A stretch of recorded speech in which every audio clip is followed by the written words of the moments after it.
Hi, I'm Larry Nespoli with the New Jersey Council of County Colleges.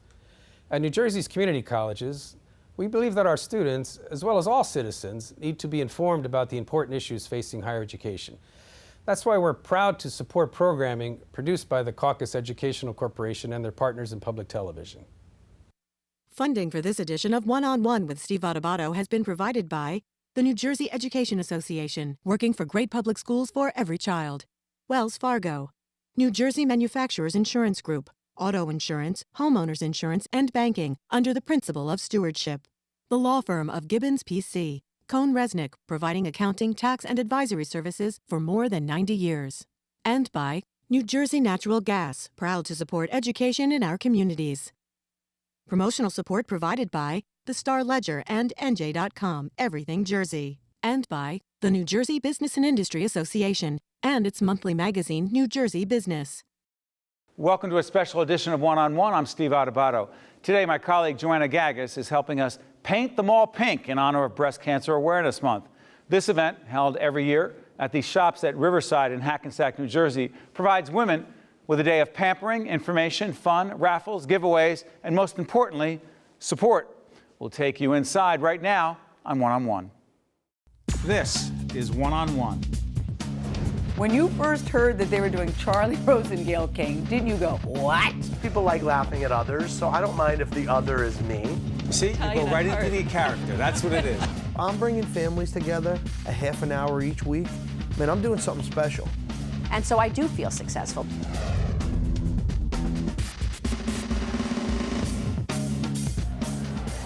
I'm Joanna Gagis. Today I'm at the shops at Riverside in Hackensack, New Jersey. No, I'm not taking you shopping, but I am taking you inside a fun and important event called Paint the Mall Pink. Now, in light of October being Breast Cancer Awareness Month, tons of vendors have come out to participate in this event, educating women about important health issues and really just getting people involved. You can bet today there's going to be a ton of pink. So come on, let's go see what it's all about.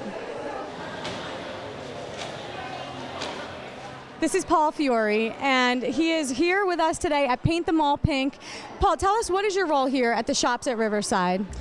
I am with business development with the Simon Property Group and Simon Brand Ventures. We own over 300 shopping centers across the United States as well as internationally, and we are today at the shops at Riverside in the Northeast region in which I work.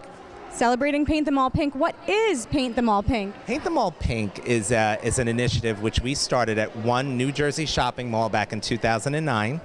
And based on the success of Paint the Mall Pink, which celebrates and focuses on women's health issues and breast cancer awareness, all during the month of October.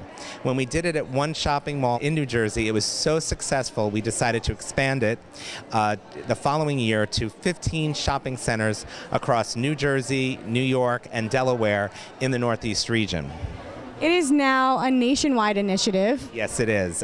This year in 2013, Simon Property Group expanded the program nationally to 65 malls across the country, each doing a variety of pink-themed, community-based grassroots events, all focusing on women's health issues, retailer offerings, educational displays, health fairs, all focusing around women's health issues and breast cancer awareness during the month of October. So what will we see here at this mall at today's event? Okay, so here today at the shops at Riverside, this is a fabulous event. Today we have a health and wellness fair, which is presented by Hackensack University Medical Center. Also during the month of October, we have a jazzathon, which is done in conjunction with the Susan G. Komen Foundation for the Cure, as well as Brides Against Breast Cancer, a bridal event and gown sale. And also there are some shops representing here today. Yes, we do. We do have many retailers that have come out to help us celebrate women and the month of October and breast cancer awareness.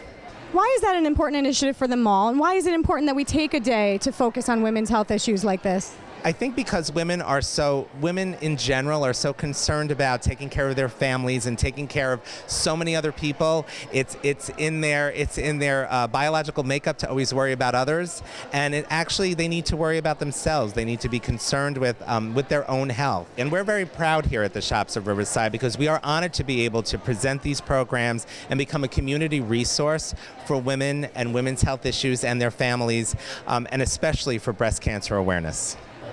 This is Dr. Rachel Wellner, who is a breast surgeon, and you are here distributing information about breast cancer. Tell us what women can see here today. So we have first this general screening questionnaire for hereditary cancer. So anybody who's at risk for cancer given their family history can fill out this questionnaire to determine what their risk is. We have a genetic center that can actually assess those patients more in depth.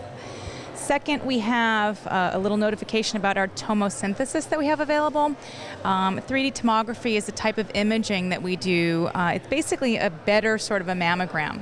It takes a three-dimensional image of the breast, whereas conventional mammography uses two-dimensional imaging. This X-ray screen actually captures and takes various slices and can actually produce a three-dimensional imaging so that we can actually capture early breast cancers a little bit better. Things like calcifications or abnormalities, just with a little more sensitivity. What are some things that we can do to reduce our risk for breast cancer? And that's men and women, really. We know that breast cancer, the risk factors are polyfactorial. We know age is a big risk factor, so as women just get older, it just happens more frequently that women get breast cancer. Genetics is also a very big one, so anybody that has a family history needs to really be enlightened as to their risks. So I think that that's a big one. For them, there's preventive medicine, preventive surgery, and preventive surveillance and screening with imaging. So I think those are big. I think, a healthy diet and active lifestyle is very important. We know that sedentary lifestyle, obesity are associated with a higher risk of breast cancer. We know excess alcohol consumption, things like that, are also associated with increased risk. So those are things that we can modify. There have been so many advancements in the field of breast cancer research, treatment. What do you think the future holds? Well, ideally, people like me will be out of a job. Ideally, we will come up with some fantastic medication or vaccine that can eradicate breast cancer. In the meantime, I think our surgical advancements are myriad and wonderful. Now we can do prophylactic surgery. We do breast conservation. We do something called oncoplastic surgery where we can minimize cosmetic defect and maximize the oncologic benefit to patients. It's very important. Advancements in chemotherapy are also monumental. I think that we've gotten our toxicities down and our types of medications out there that really treat a broad array of different types of even aggressive breast tumors.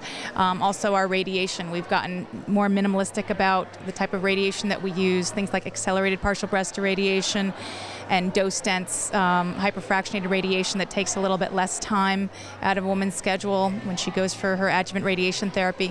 So these are the things that are on the forefront, I would say. We're even talking about things like intraoperative radiation therapy, so you give the dose while the patient's actually on the surgery table, so she doesn't have to go for 6 weeks after a lumpectomy. What do you hope that women take away from the information shared here today? Early detection is very, very important. I think we've gotten really good about awareness in this country and in the world. I think women are hyper aware of the risks, and I think it's important that they really take into account the importance of early mammography, early detection, any sort of prevention, early screening that they can do so that they can prevent an adverse outcome from a breast cancer. Unfortunately, we still have 1 in 8 women being afflicted by breast cancer. We still have about 40,000 patients a year dying from breast cancer, which is still tragic. We're trying to get that down to almost nothing, if not nothing. But we know that early detection saves lives. So the sooner we catch it, the more we can do to save a woman's life and save the morbidity associated with the diagnosis. This is Michelle Thurber, and she's the general manager at Saks Fifth Avenue here at the Shops at Riverside. What are you doing here at today's event? Today we are supporting our Breast Cancer Awareness Fund, and we are trying to promote our event in our store, our big shopping weekend, which is called Key to the Cure. And this is our 15th year as a company supporting this event. And every store, every Saks store, picks a local charity, and ours is the Maureen Fund for supporting Hackensack University Medical Center. And 2% of all the proceeds from supporting vendors will go back to our charity during this event. The event is October 17th through 20th, and it coincides with our Friends and Family event. So Key to the Cure, we're standing in front of a t-shirt. Key to the Cure is a campaign that raises money for cancer research. Tell us about this t-shirt. This t-shirt, every year we get a new designer and a new spokesmodel to partner with Saks.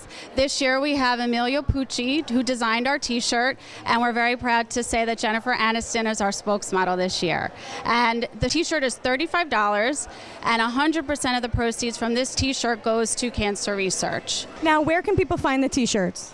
The t-shirts are available in all Saks stores, also on Saks.com, as well as our off-Fifth outlet stores. This is Dr. Jacqueline Hollywood, who's here with talking to women about heart health, although it's a Paint Them All Pink breast cancer awareness. Make the case for us. That's actually a great question. You might be wondering why a cardiologist is at a Paint Them All Pink event.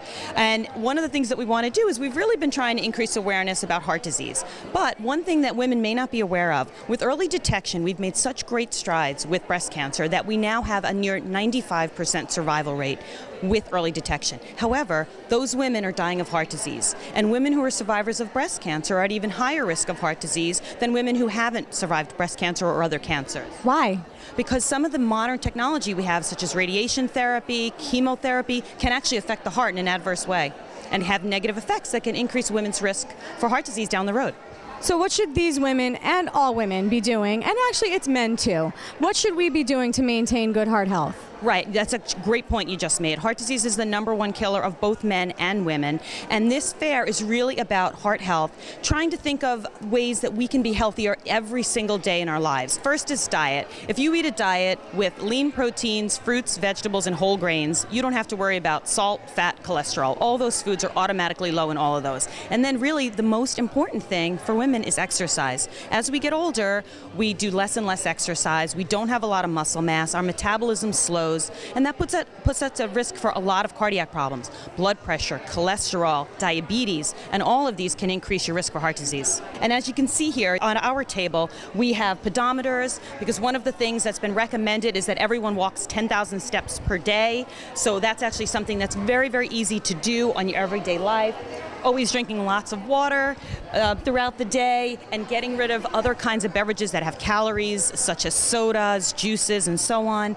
We have tracking devices here for your walks, and lots of information about healthy living, healthy eating.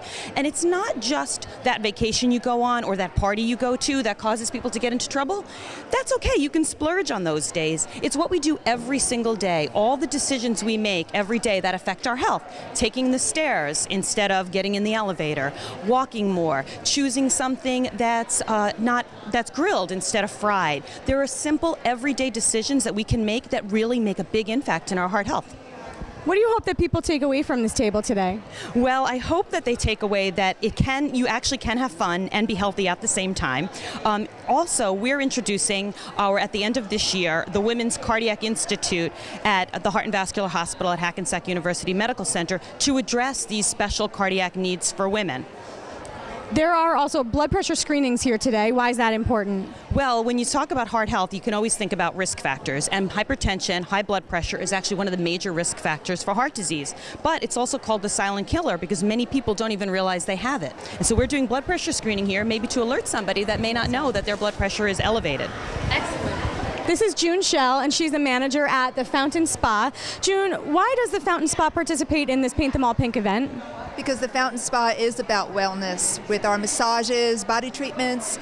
All of our services are geared towards women's health with men and women who live very busy lives. We do wonderful massages, body treatments, helps to relax and detoxify the body. And we are doing a paraffin hand treatment today, and also a massage, chair massage.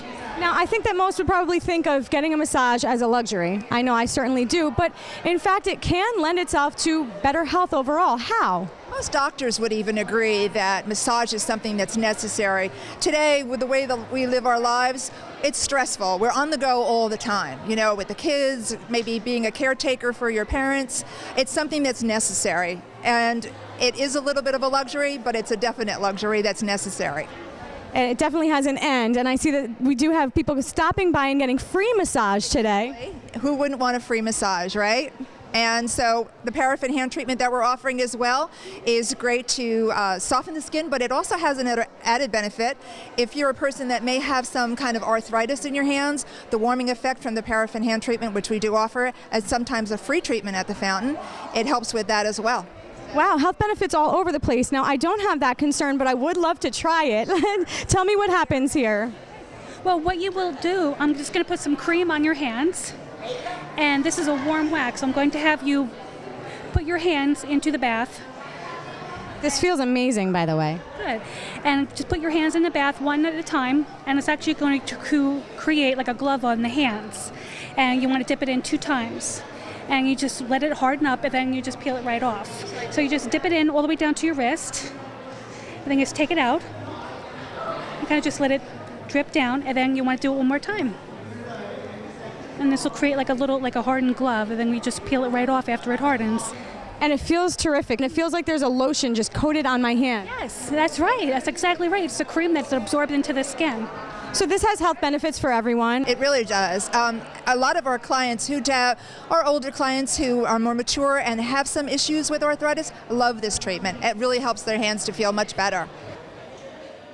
I saw the signs for breast cancer awareness, and I happen to have a friend who this marked her 2 years of being cancer-free. So when I saw all the pink, it made me stop. I had a nice massage. I had paraffin wax done on my hands, and I had blood pressure. So I had the works. This is Susan Krause, and she is a dietitian. Now, there's so much information and really misinformation out there. So how do we know what we should and shouldn't be eating? Well, luckily, there's a lot of good information and a lot of research that's been done over the past few decades as far as what is good and what's correlated with the prevention and management of different chronic diseases. By chronic disease, I'm talking about cardiovascular disease, I'm talking about diabetes, and I'm talking about certain types of cancers. Now, that's interesting because we know that there are links to chronic diseases like heart disease, diabetes, but cancer, I think, that's new, and a lot of people may not know that. Explain what the connection is between healthy eating and cancer prevention. Okay, what's been found is plant-based way of eating, which is good for a lot of prevention of a lot of diseases, is also been shown to help with cancers. Now, why is that? Well, because of certain vitamins and minerals that are found in fruits and vegetables, that's one thing. There's fiber found in plant-based foods, so it's not just fruits and vegetables. We're talking about fiber-rich foods, we're talking about grains, we're talking about nuts, we're talking about legumes. But also, there's also components found in those foods that are chemicals. They're called phytochemicals. Phyto is Latin for plants. So these chemicals have been found to have antioxidant, anti-inflammatory effects. What are some of those vegetables?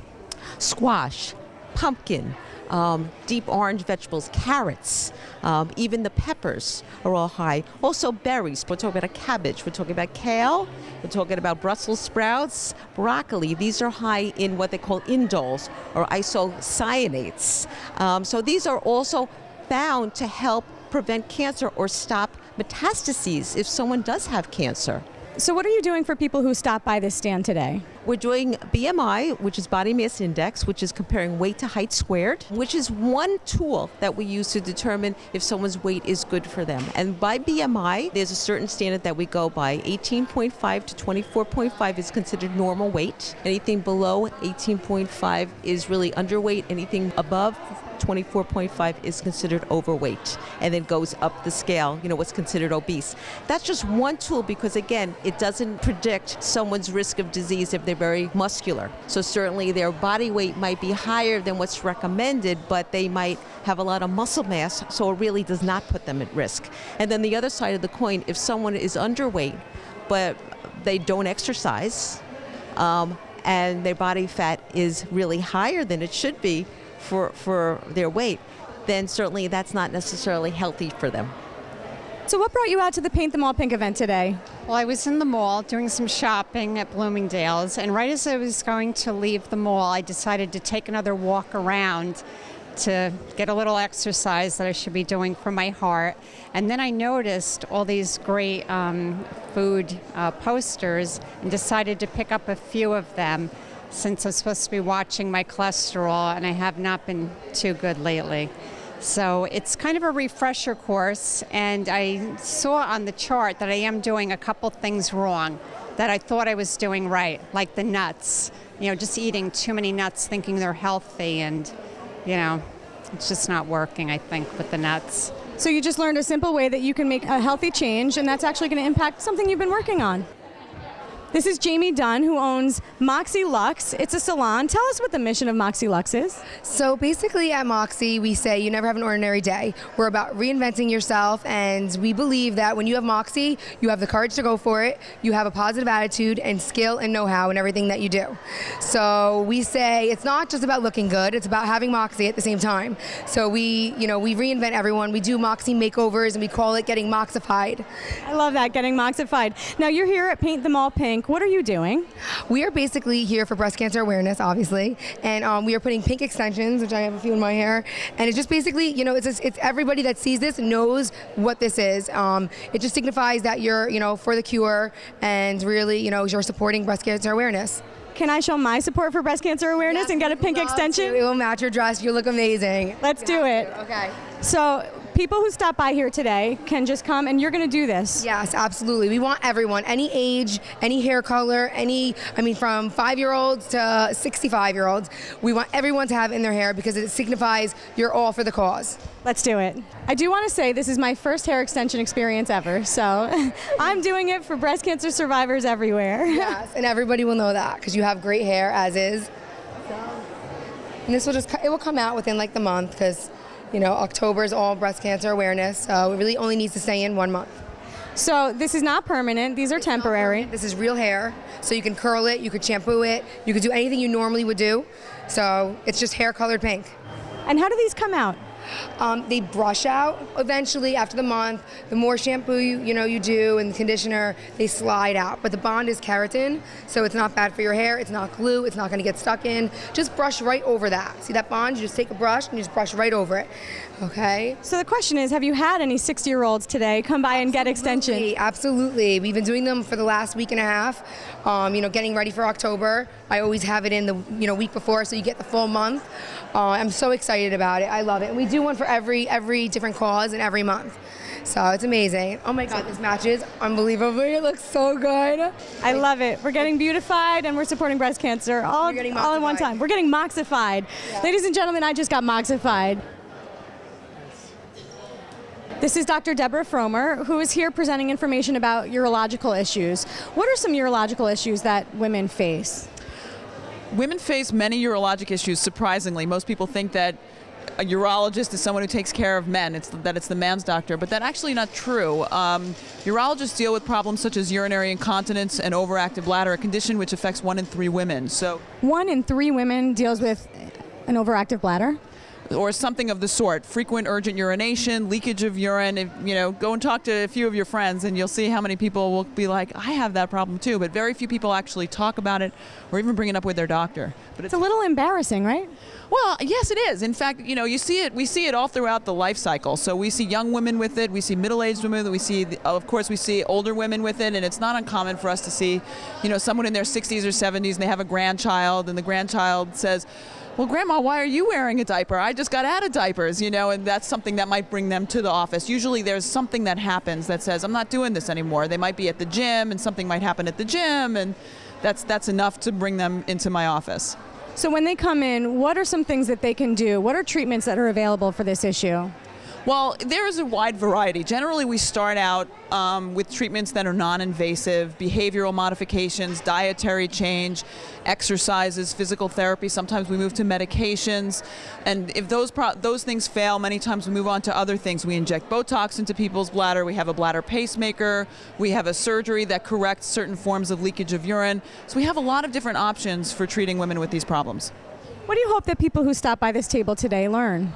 I hope they learn that if they have a problem with their bladder, that they shouldn't be embarrassed, even though it is an embarrassing condition, that this is what we deal with all day long, and that it's something that should be addressed. It can make people's lives a lot better.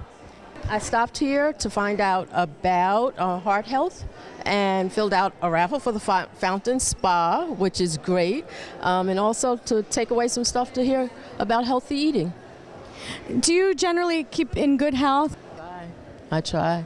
After being a 2-time breast cancer survivor and now suffering with lymphedema, I do what I can to help me. So this is great. This is empowering. There's a whole ton of pink. Tell us about what you're doing here and why everything's pink this month. We're here to bring breast cancer awareness to the women and men in Bergen County. We brought our wheel here that we have women answer questions about breast health, and they get a little prize and they learn a little something. What are those somethings that they learn? Okay, they learn all about risks of breast cancer and average age of a diagnosis and highest incidence, and if you find a lump, what you should do about it, those sort of things. Okay, so what is the average age? And if you find a lump, what do you do about it? The average age of a breast cancer diagnosis is actually 61. A lot of people feel that it's younger, but actually it's 61, and the older a woman gets, the higher her risk. 1 in 8 women will be diagnosed with breast cancer in their lifetime. And if they find a lump, it means that they have to go to the doctor. It doesn't mean that it's breast cancer, it means it has to be checked out. The only way breast cancer can be diagnosed is through a biopsy. So women should be getting yearly mammograms. At what age should that start? If a woman is of average risk, you should start having a mammogram at age 40. If you have a risk in your family, talk to your doctor about when it's correct to start screening. What are some events that Coleman puts on throughout the year, aside from this Paint Them All Pink event? Well, of course, our biggest event for the year is our Race for the Cure, and we hold that in May every year. In 2014, May 4th is the date for our Race for the Cure in West Orange, and we hope to have over 10,000 people there this year. What do you hope that women who stop by here today take away from this table? We hope that they learn a little something, and that if they haven't made their appointment to get screened, that they do, and they do so every single year. One-on-One with Steve Adubato has been a production of the Caucus Educational Corporation, celebrating 25 years of broadcast excellence.